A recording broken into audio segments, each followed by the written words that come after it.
Welcome to Embedded, the show for people who love gadgets. I'm Elecia White, back with my co-host, Christopher White. Our guest is Tindie's founder, Emile Petrone. Hi, Emile. Thanks for being on the show. Sure. Thanks, guys, for having me. Could you tell us a bit about yourself?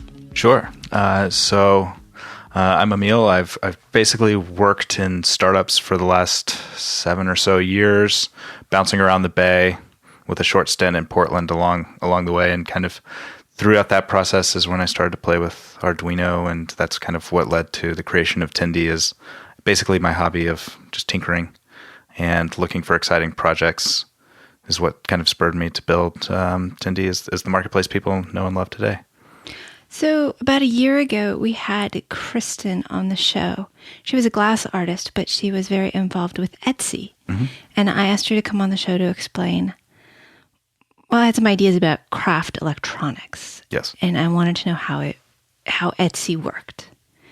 And I understand that Tindie has been called the Etsy of hardware.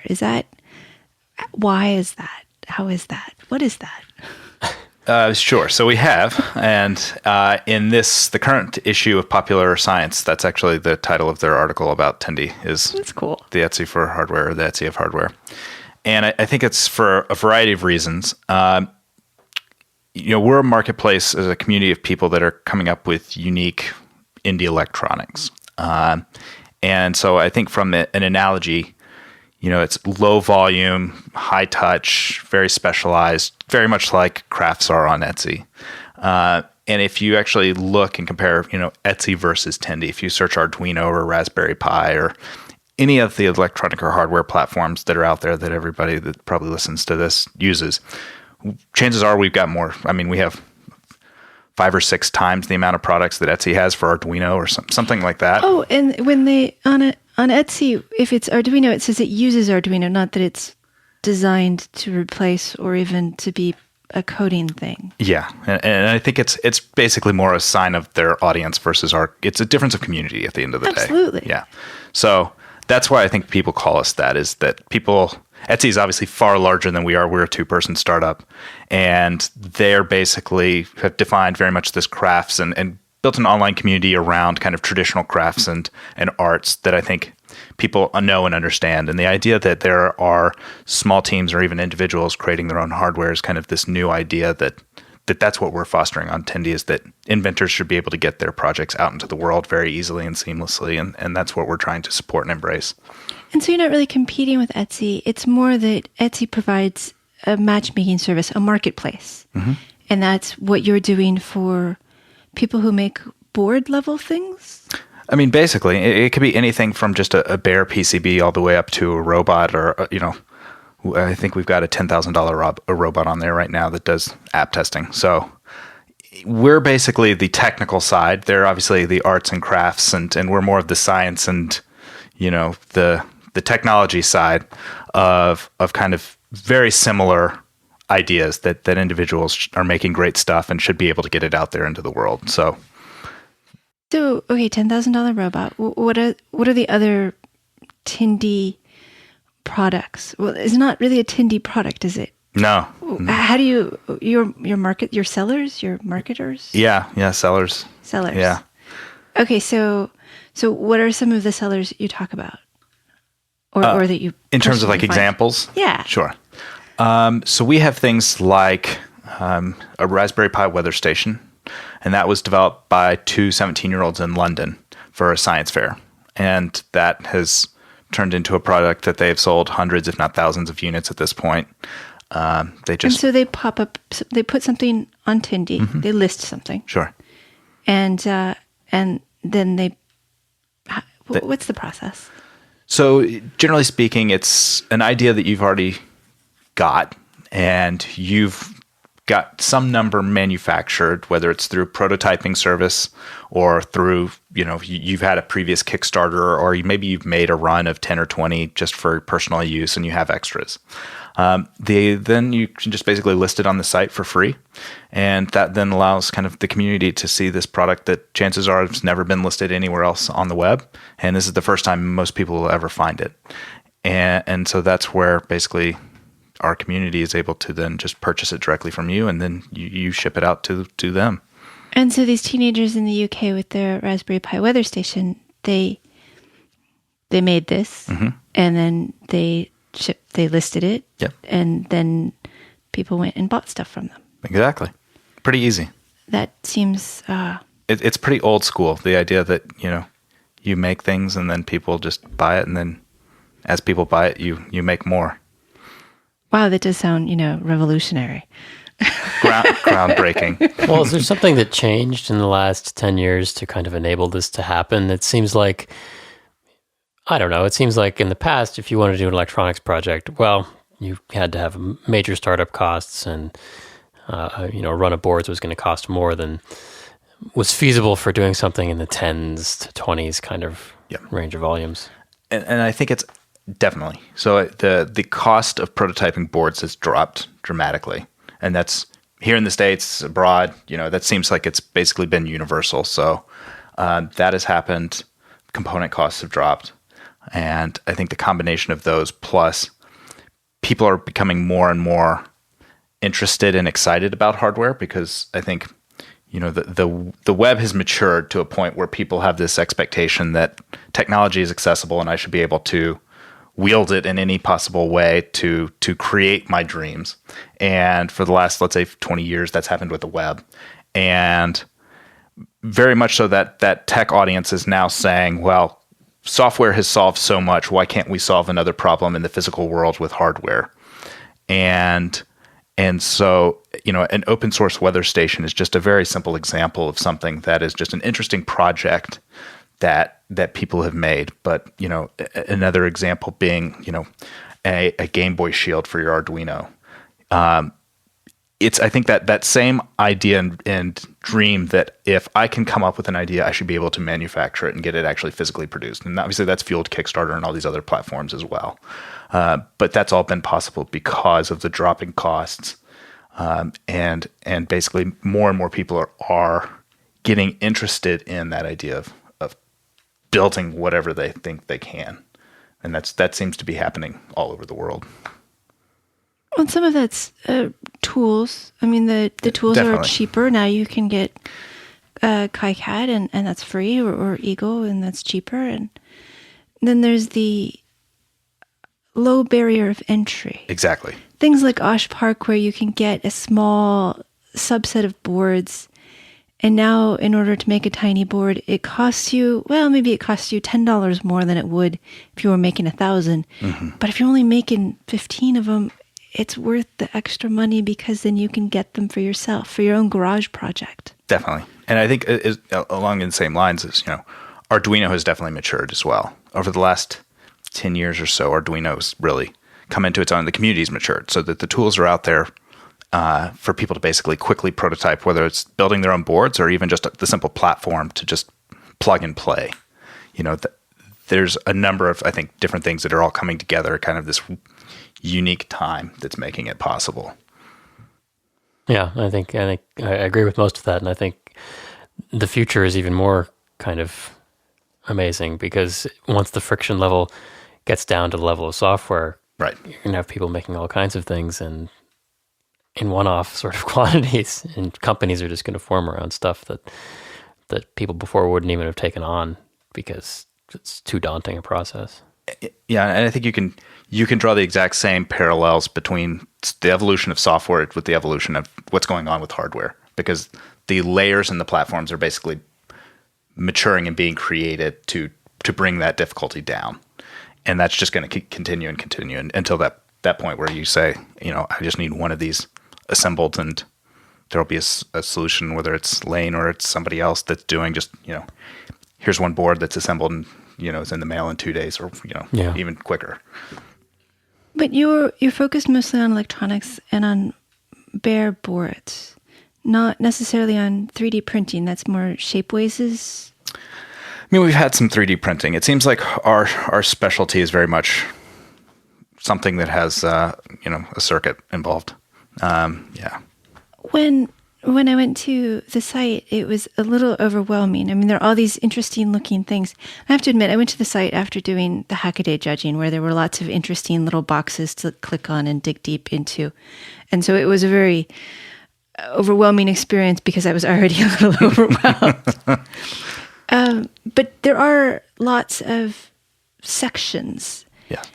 Not only the markets, but, you go to the front page and there's, this board to do that, the weather station, the Teensy, which I have seen a couple of times. And I guess that's a pretty big Tindie win story. Well, I don't think we even sell Teensies anymore. I think we sell board derivatives or accessories, or basically the Teensy. I think it's like the Teensy community, very much like Arduino, the Arduino community and Raspberry Pi and Launchpad through TI. The TI points people to Tindie.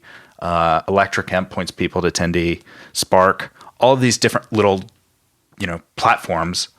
The communities need just a simple place to basically share projects that are compatible with the platforms overall. And the companies don't want to build that themselves. So we have, to go back to Teensy, I think I can't tell you off the top of my head, but I know that we have a number of Teensy compatible products that people have listed, whether they're bare boards or some sort of assembled projects. We definitely have them. Oh, yeah. You had a bunch because I got lost in that section. You can get lost. Yeah, that's right.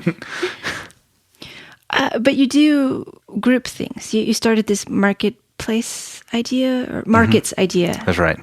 Where you have little sections that are everything having to do with like Arduino or Raspberry Pi or drones. Mm-hmm. And so your markets, how do they work?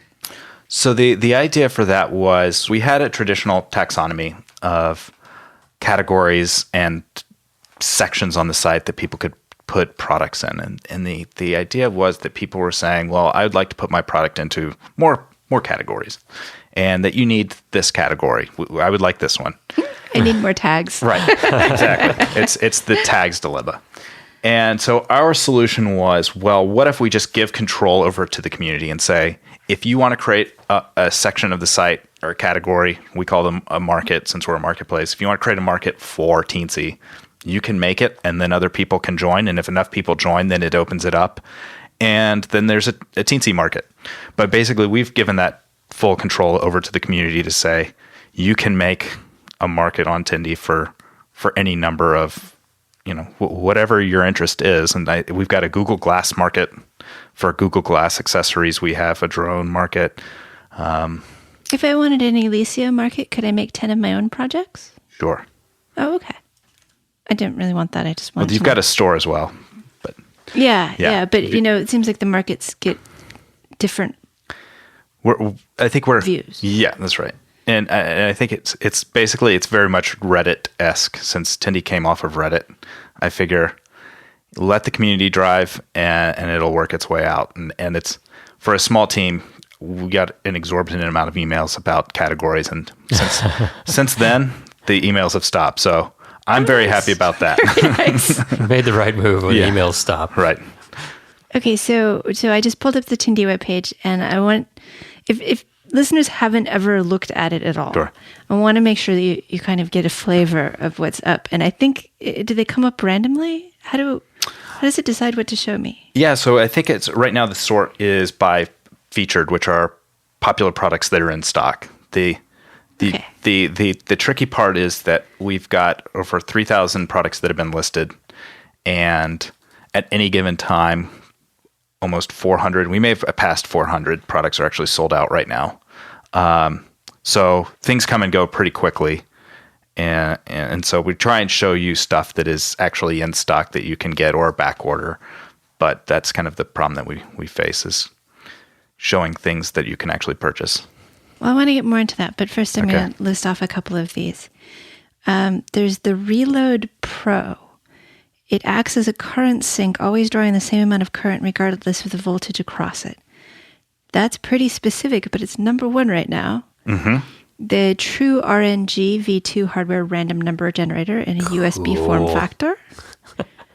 I read about that one. It's really cool. The heater meter kit, which apparently goes on your heater and tells you how you're doing.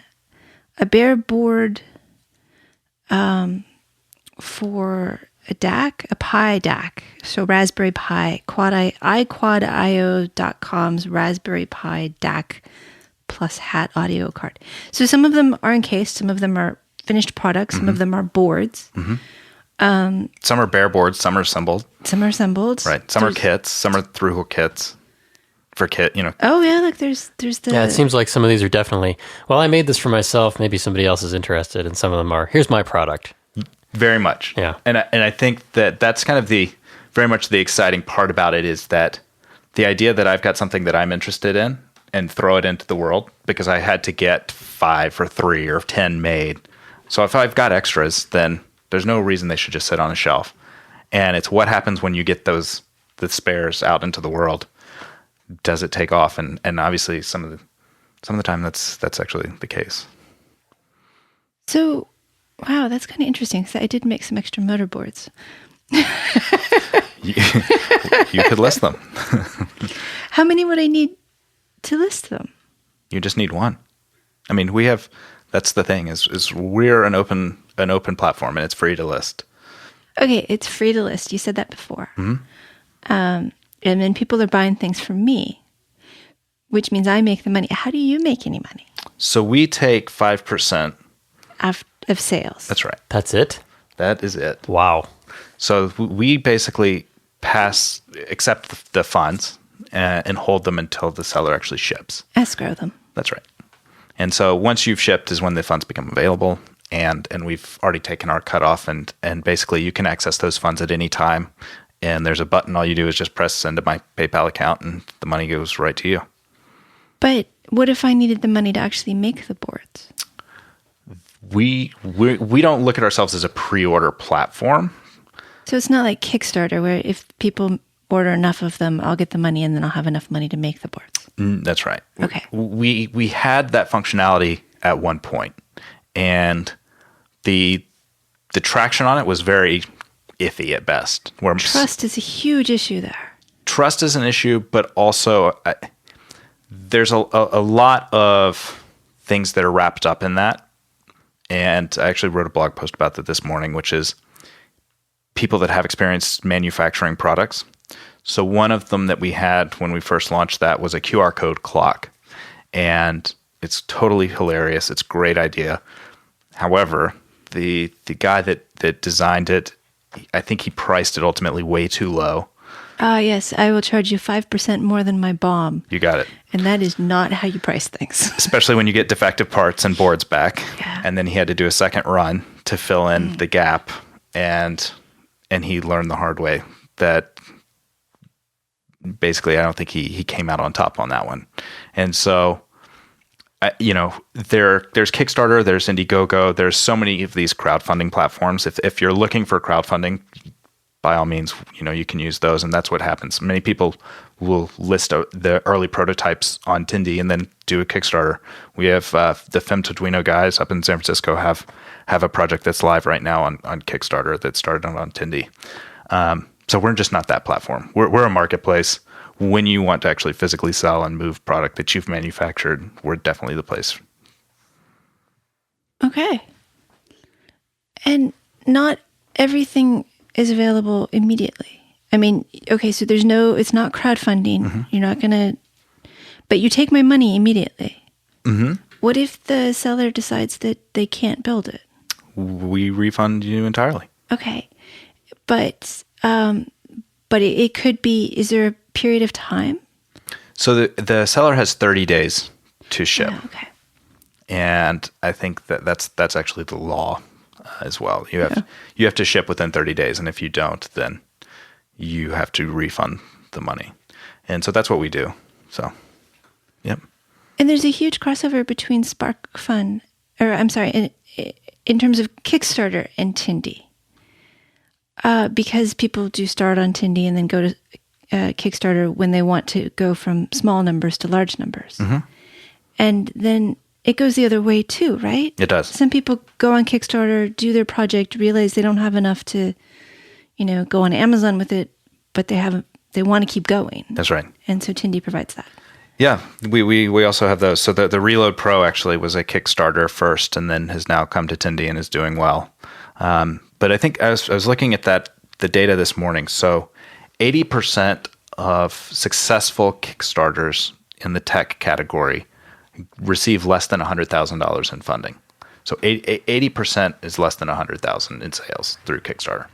And if you actually, look at that, what that means is that 80% of the projects are ultimately not a business in themselves. That's not something that you can actually then spin up into a company, because once you actually factor in labor, cost of goods, you're looking at a very, very, it's definitely not a consumer product. Yeah, that's not a business at the end of the day, but it is a great project. And I think that's our sweet spot, are those projects. They should be listed on Tindie as basically something that people do out of their homes and as a side project. And I think, over time it may build itself into a business. And that's kind of our goal, is we're expecting that when will the first person actually quit their job and do their Tindie project full time? We've had a couple try, but we're waiting for that first big success story. But, I think Etsy has a blog that is all about that, because it encourages people who are doing this part-time to get serious about it and be full-time, and have all of these suggestions on how to tell that it's safe to go ahead and do this full-time. Yeah. And it will take time. I mean, we're only 2 years old, so we're still very young. But at some point here in the next 2 years, I expect that it will definitely happen. And so I said SparkFun earlier. Do you cross over with them? Do some things get picked up by some of the vendors, Adafruits and SparkFuns and Makersheds? Yep, they definitely do. So, Fade Candy. Oh yeah, we had Micah on the show. Micah started on Tindie. Oh, excellent. And then that got picked up by Adafruit and SparkFun, and so that project graduated on. There's other products that have been picked up by Adafruit, SparkFun, by Make. That still doesn't mean it's enough to be a full-time job. That's right. Just that it's a slightly different, maybe wider audience. And I think the other thing is that they're looking actually to offload the manufacturing and offload kind of the heavy lifting as well. So it's a much different idea. It's more, you're getting a cut of each sale rather than having to run the ship yourself. Right. Last week we talked about patenting. When you have SparkFun and Adafruit start building your product, it's more like licensing and That's right. not like doing it all yourself. That's right. And I think it's just the approach you want to take at the end of the day. And how big is Tindie? So we're only 2 people. You and Julia. That's right. Yeah. So I founded the site I launched the site while I still was working as a web engineer in Portland in June of 2012. And then Julia joined, I think, in November. And that is a very small number of people. How much of your time does Tindie take? All of it. Plus some. Yeah. But you also do a fair amount of traveling and talking to people. I do. I know you went to the Open Source Hardware Summit in Rome. I didn't. Oh, you didn't? I ended up not making it. But we scheduled. We had our calendars, and you had that all blocked off. I did. This was also when he showed up for an initial interview appointment, and I was asleep. So maybe it isn't entirely Emile's fault. Thank you for coming again. I've been to the past summits and go to most of the maker fairs, and I'm at all of those events. That's right. And I'm on the OSHWA board, so the Open Hardware board. And you were at SolidCon. I was at Solid. Yeah, I spoke at Solid. Why? I mean, why do you do all of these things? What's wrong with you? Yeah. Why do you do that? You have a company that needs all of your attention, and now you're going to go spend all this time talking to other people about why open source is cool. I can see how some of that is a little bit of marketing for you, but it's not entirely. So why? I mean, I think it's a combination. At the end of the day, it's a combination. It's marketing. It's helpful to people to help them get their projects up and running. I was mentoring at Highway 1 last week or the week before. The community is still very small, and I think there's a wide range and the opportunity is just so great, but the people working on it, and we're so early. I mean, people still say that it's early in the web, and if that's the case, then we're literally in like the first day of being born as this idea of kind of indie hardware and open hardware and all of the different offshoots of just the basic idea that individuals and small teams should be able to create and get their products out into the world. So I think it's just a matter of, fostering the community at the end of the day is kind of what I'm trying to do. And ultimately, Tindie is kind of just an online representation of that. Is there's a community, we're trying to support it. As a site, we had 103,000 visitors last month. So I think as an overall site and community, we're doing a pretty good job. But it's still just so tremendously early that it's, I'm just trying to water that seed.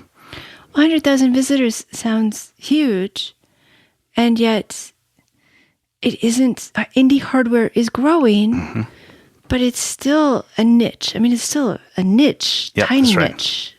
And you're like the moss that's growing on the rock and hoping that you get enough water or whatever. But this metaphor has gone on for too long. That was a simile. You said like. Oh, thanks. Like I don't say like all the time. I grew up in California. But how big could the market possibly be? I think that it will be very shocking to people. And I think that the reason I say that is based upon the results that we're seeing on Tindie right now. So we're getting orders. NASA calls my cell phone when they want to purchase through the site. So they're I would give them their own cell phone for that. That would be so cool. This is my NASA cell phone. NASA it would have phone? little pictures of it. Well, that is so cool. So NASA's purchasing off the site. We have government agencies. What are they purchasing? Can you tell us? I don't want to say. Oh, that's fair. Publicly. Oh yeah, you don't know. But spaceships. Spaceships. We've got this $200 million spaceship on the site that people are paying. You have to click the secret area on the screen to get to it. But. Totally go into the space market. Yeah. There you go. There's NASA. Oh, let me copy down that number. No, don't. Dear NASA, would you like to be on a podcast? There you go. We've got orders from all sorts of government agencies all over the world. Canada, Australia, everywhere. The random number generator alone is... what you're saying is it's not just I think random, hobbyists. You're getting traction in mainstream kind of customer areas. That's right. I think what is happening is because it's getting easier and easier to have things manufactured, what it's ultimately happening is more and more specialized hardware and more specialized products are being invented that have never before been possible just because of the sheer amount that you would have to sell for it to become profitable by a traditional big, large hardware corporation. And the numbers don't have to, those margins don't have to exist anymore. When it's 1, 2, 3 people, you're looking at a wildly different beast than what has traditionally been possible. And so because of that, it ultimately becomes much cheaper for these companies to just pay $30 for this part or $20 for this part rather than reinventing the wheel. And so, I think that when people think indie hardware or small batch hardware, they think hobby. They don't actually understand or think of kind of like the wider ramification. But to just give one more story, we shipped a robot to Samsung in Beijing. So when we're shipping U.S.-made designed products from the U.S. to China to one of the biggest companies in China, something's changing. And I think that's the spark that is going to grow quite considerably, in the next year, in the next 5 years, in the next decade. It's going to take a long time, and we're looking to be here for that whole experience and that whole run. Well, to go back to your software analogy, it almost sounds like crowdsourcing hardware. No, frameworks. Now it's easier to build software because you can pick out libraries. You can use the Qt library or whatever, and you can think about your application rather than reinventing each low level or middle level piece of UIs and all this stuff. And that's never really been the case in hardware before, where you could say, okay, I need to build this thing, but there's all these designs, and maybe you can find some schematics, maybe you can find some layouts somewhere. But this is like, oh, I got this piece, and I got this piece, and I can start piecing something together out of bare boards and parts that you just couldn't do before. And I think to take that even further, you're looking at it as like modules, basically. So Yeah. exactly like a software library, you're plug and play. And for prototyping, you cannot get quicker. This is the easiest, make an order and 2 days later, you've got the package at your door and you're off and running. That's going to evolve to where you're seeing, Raspberry Pi now has that module where they want people to develop products off of Raspberry Pi, prototype them, and then use whatever the little module in production. And Electric Imp has a similar idea. I think that's what's going to happen. You're going to have the prototyping module for quick, prototyping, and then you'll have the development version, which is a much smaller footprint. That's just like, you're looking to use in hundreds, thousands, tens of thousands of units. And so that's just starting to happen with Raspberry Pi, with Electric Imp. And so we'll see how that kind of continues. Many of these products are open source hardware, but not everything on Tindie is.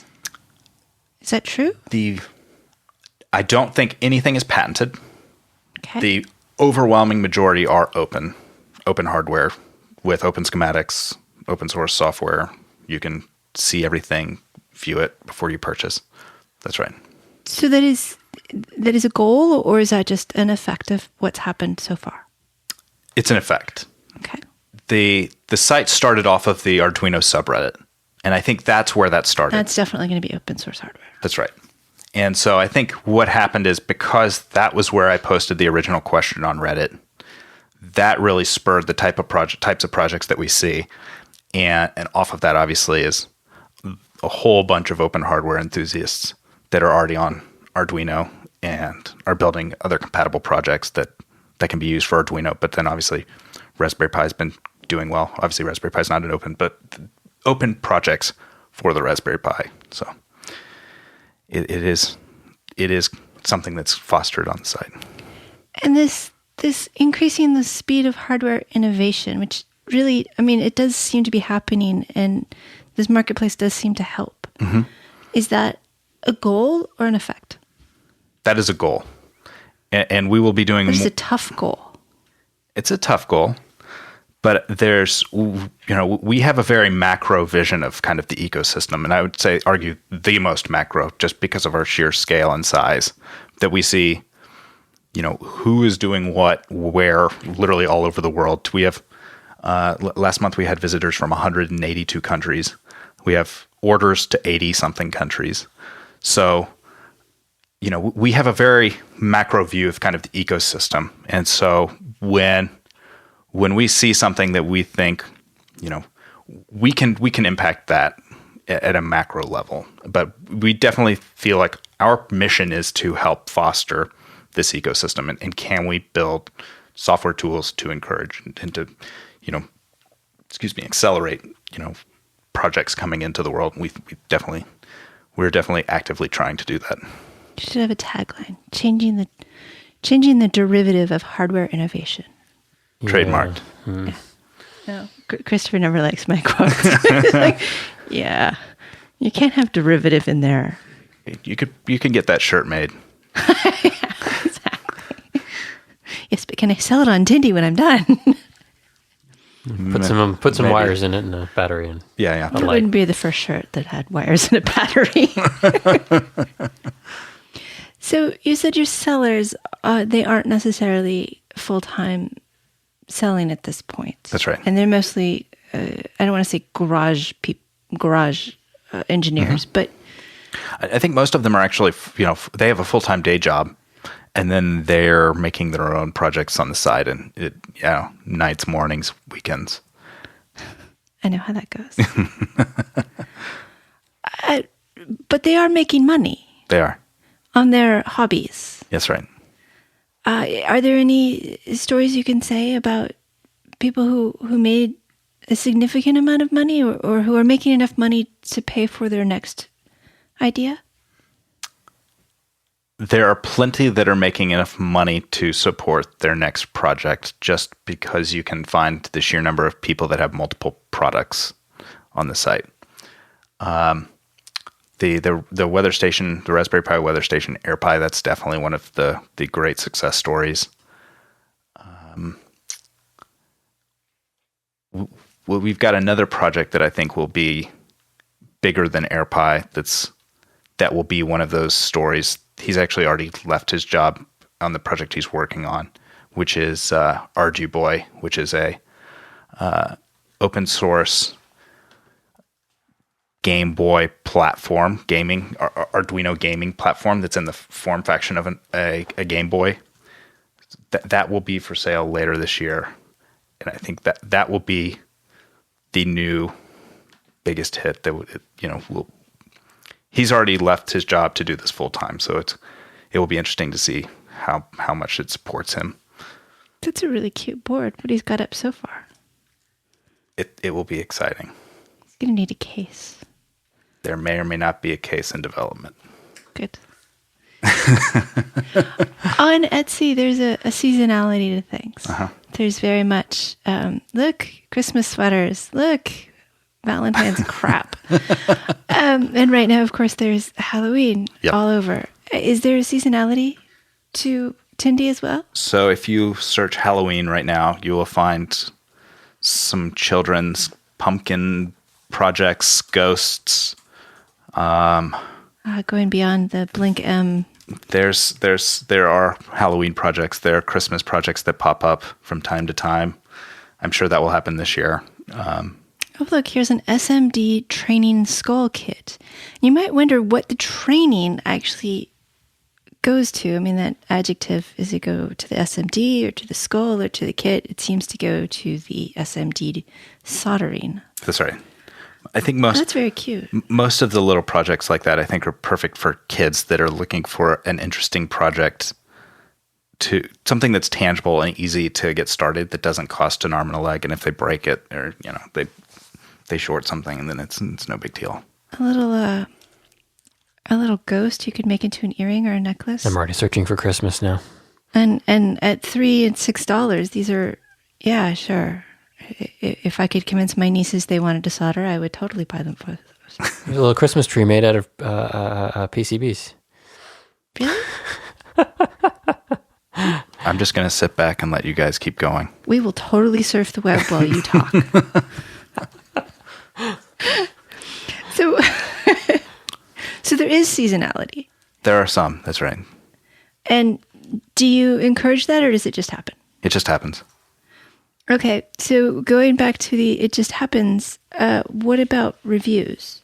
Mm-hmm. How do I trust that I've had some very poorly made hardware in my life. Mm-hmm. Some of it made by other people. Sorry. You know. Do you have like a rim shot that you can... I can add that in later. Right. How do I know what I'm going to get is good? So the reviews on our site are all by people that have previously purchased the product. So many years ago, I was at Yelp early on. So I have been a part of online reviews for many years and know the best and the worst of it. And that was a very much a very, I want to put my words here very, very carefully, because it was very much a decision that we made that the review should be by and only by the people who have actually purchased a product through the site that we can trace directly back to an order. When you open that box for people to leave reviews anonymously, it gets very tricky very quickly. And even, we've had cases where a seller will tweet or post on Facebook or post, somewhere that, hey, I'm going to send out some free test units and leave a review on Tindie. And then I get emails from people saying, I'd like to leave a review on this product, to which my answer is, well, I'm sorry, you can't, because we don't know that you've actually purchased it. And that's, it's a very firm rule, and that will never change. But that means a lot of people don't have any reviews. It does. And I think that's, are no reviews better than fake reviews? And I think the answer is yes. And the other part is that ultimately reviews only apply to a subset of customers that actually read them, care about them. And, at the end of the day, you're really only reviews are only apply to that subset that actually cares. And there is another side that people that just don't. And so, I would rather have Tindie be a trustworthy platform where people know this doesn't have a review. Okay, that's the case. But when there is a review, that they can trust actually that review came from someone that's not the seller, that is actually a customer, and that is actually credible. I think our, the trustworthiness of the platform supersedes that of any individual product. And when I review, do I review particular products, or is it for the store? For the product. As a store owner, that's a little harder. On Etsy, it's per store, so that's why I'm kind of asking. Yeah, and I think that there's the way that they do it. It's also a little confusing as well, because if I read the review and it says this product, I really loved how it looked and the way, this dress looks on me, something like that. It looks really good on you. Thank you.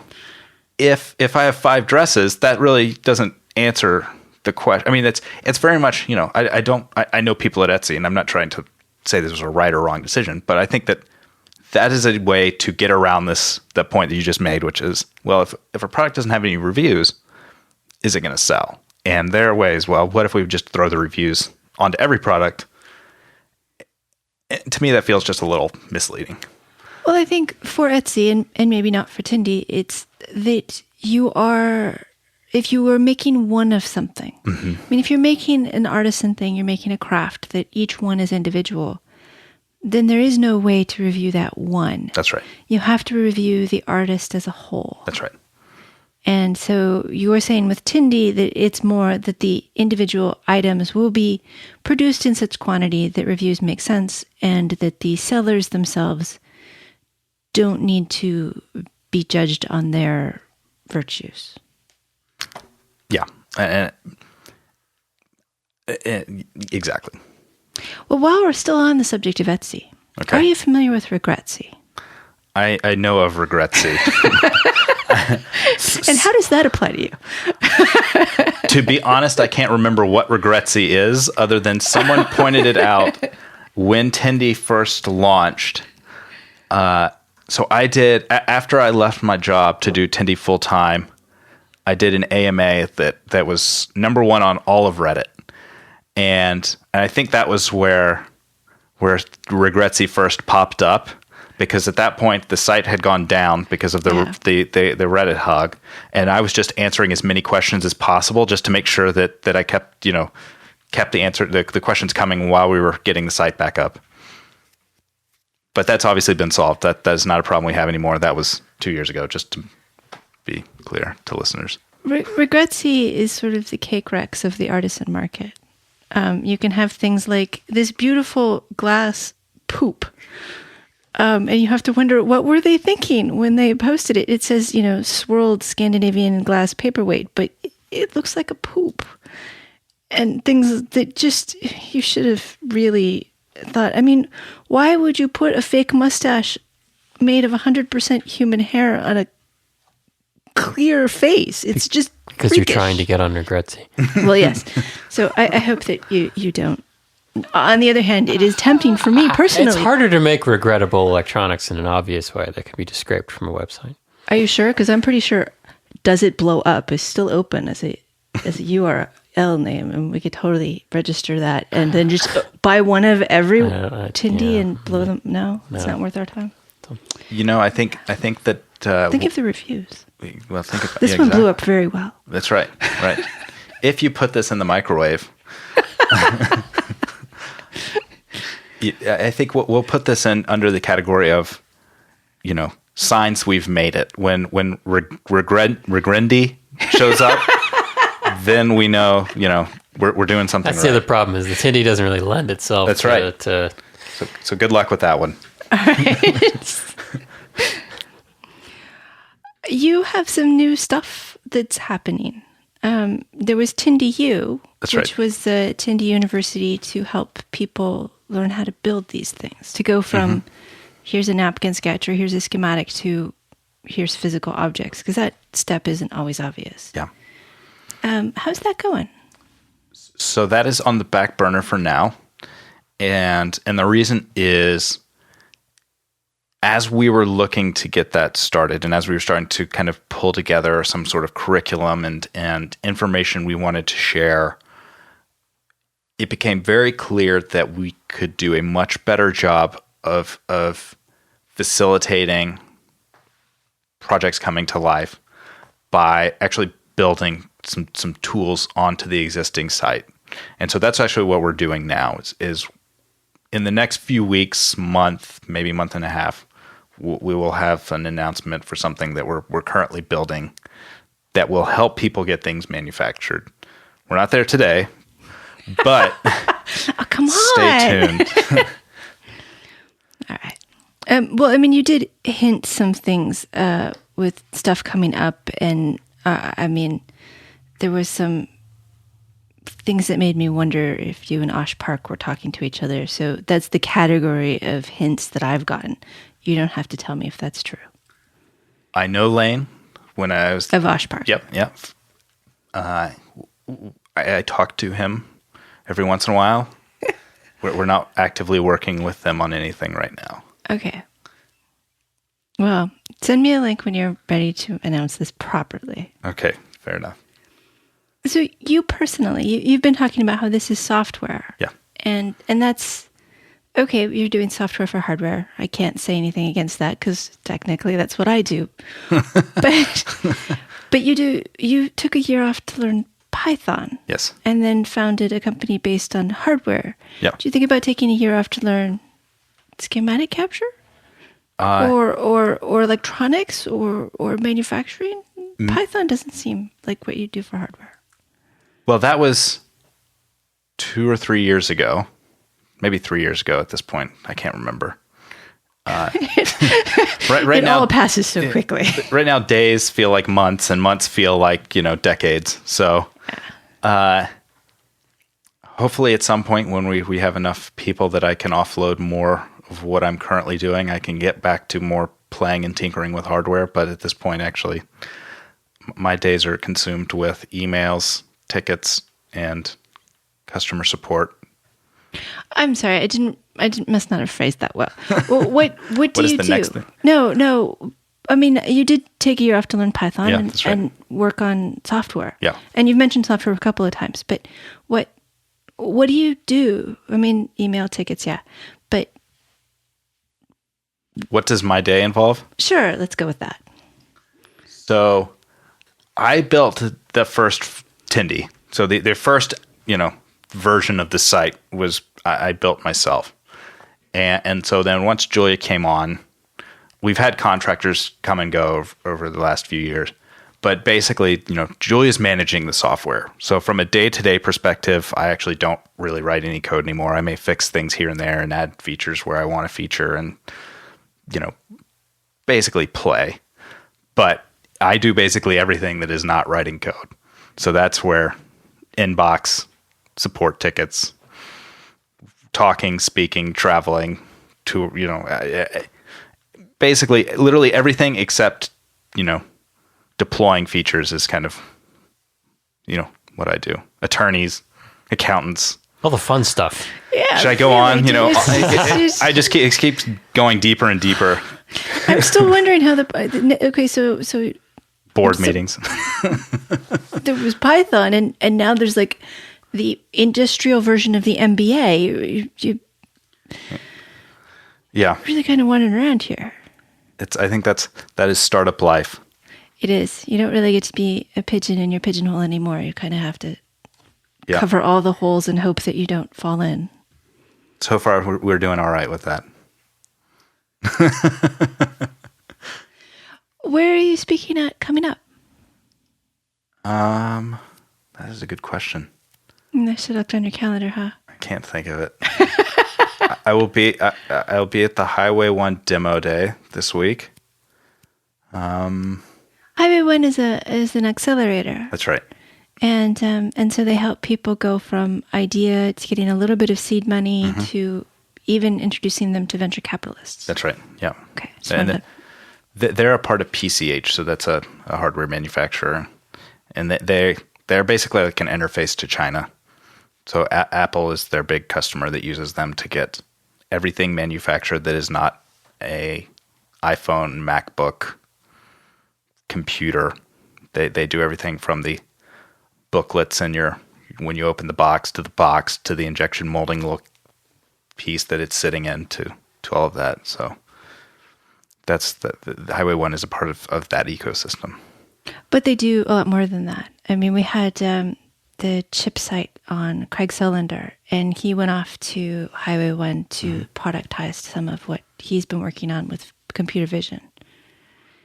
And they do a lot of other niche products, but they're slated more for getting to consumer. That's right. I mean, Highway 1 is very much looking for the next runaway success to go to Kickstarter. Yeah. And we've had people from Hackcelerator on the show as well, and so they're very similar. They're very similar. Yeah. But both are incubators to help facilitate a project that should be in a mass consumer quantity, go from 0 to shelves. Yeah, and that's a hard problem when it does require some specialized knowledge. That's right. You said that you kind of want to let the community of Tindie drive some of the decision making about how it's organized and how it's used. Do you have a vision beyond that of your own that, well, I'd like to, we have Tindie version 1, we want to go beyond and start reaching into other areas or doing different things that without stomping on that community vision necessarily? Is this as you envision Tindie continuing for a long time or? Yeah, I mean, I think that the current marketplace and the current community we have is going to be what we continue to fuel for many years to come. And we are only going to add more features, functionality, and tools to basically empower them to do more. Okay. Yeah, that makes sense. So better search tools, better organizational tools, that kind of thing. Better all of the things. Better all of the things. Whose dog is embodied on the Tindie logo? There is no dog that no one has a dog. I used to have a dog. Would you like mine? I would love yours. I mean, she kind of looks like that. That was a little too Yeah, too eager. I'm a little worried now. I don't know how to answer that, but I used to have a dog growing up. I felt like there was tons of cat logos that were popping up a few years ago, and that dogs were not adequately represented, which is why Tindie is a dog. It's a cute dog. I like the rivets. Thanks. What Tindie sellers, should I invite to be on the show next? What are you interested in? Really? We're getting to this point in the show and you're going to ask who my audience is? No, but what are you personally... Things. Like widgets, gadgets, something whizzy and neat. Sensor-based things. You like sensor-based things. I like sensor-based things. I think you should talk to Tom with AirPi. And I think you should talk to Jason, who does the app testing robot. I can come up with a whole list of them. I don't want to just put them on the spot. Spur one-offs, yeah. But I have plenty of people I could just send you to. There are lots of people making really phenomenal things. Yeah. And I mean, this goes back to looking at the Hackaday semifinalists. They just, they're crazy cool and just phenomenal amounts of time and energy put towards things they love instead of things that are getting paid for. That's one of the things I like from most of the Tindie vendors that I have looked at, which is that they really love what they are doing. Yes. And that is so cool. And I think that people recognize that. There's a lot of TLC going on behind the scenes that enables a lot of these projects, and it's not something they're getting paid for, obviously, and they're never, probably not going to recoup their costs at the end of the day, but they're super fun. Well, and as far as hobbies on your resume go, it's Yeah. pretty darn decent one. Yeah, that's right. Chris, do you have anything left to ask? Are you happy with what's happened so far? And you feel confident that you'll be able to continue making a contribution to the community? So last week we published a graph of our actual growth. And I think we're pretty ecstatic where we are and very, very excited moving forward. It's only going up and it is looking good. Cool. That is very cool. Yeah. It's tough to have a business like that. It is very tough. And it does require all the hours of the day. There will be a book that will be written sometime in the in the distant future, not the near future, that will be very entertaining when this story is told. Yes. After the robots take over, they'll write the story of... Should I come back? In public, or is this going to be one of those things you only pass around to people you really like and not the people you wrote about? When I was learning how to code, I had a blog called Proud Noob. So I'm pretty comfortable with just being pretty transparent. Today's not the day to the story is still being written, but there will be some good stories that should be told. And it's not a straight up and to the right type graph. It's up, down, and all around, but it's pointed in the right direction, and we're pretty stoked. Has there been anything through this process that has been completely unexpected as you developed things and built it? It's like, oh my God, I didn't think that would happen that way, or that this. Well, I got invited to the White House this summer, so that's okay. That's that basically. That one pretty much is not something I expected. How was that?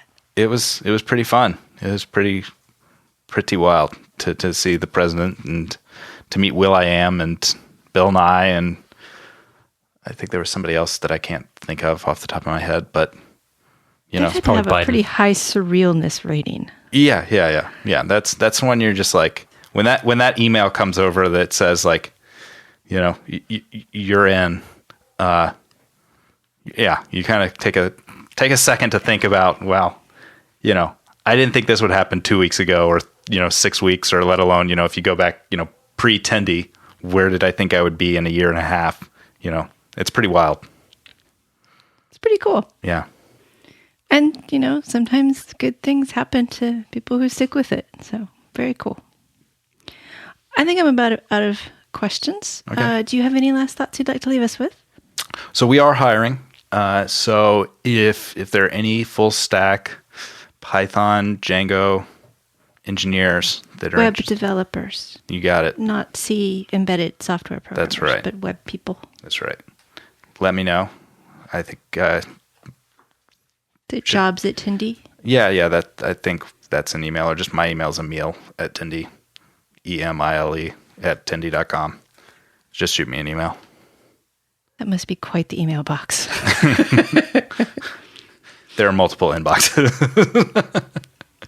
And if you missed that, or you want to talk to me about it, you go ahead and email show@embedded.fm or hit our contact link, and I will definitely forward things along. Perfect. Thanks, guys. All right. Well, thank you for chatting with us. Thanks, Emile. My guest has been Emile Petrone, founder and CEO of Tindie, the easiest way to buy and sell indie hardware. You can reach Emile on Twitter, and Tindie also has a Twitter handle. More importantly, they have a huge website with lots of neat things. Tindie.com. That's TINDIE.com. We'll link to it in the show notes, of course.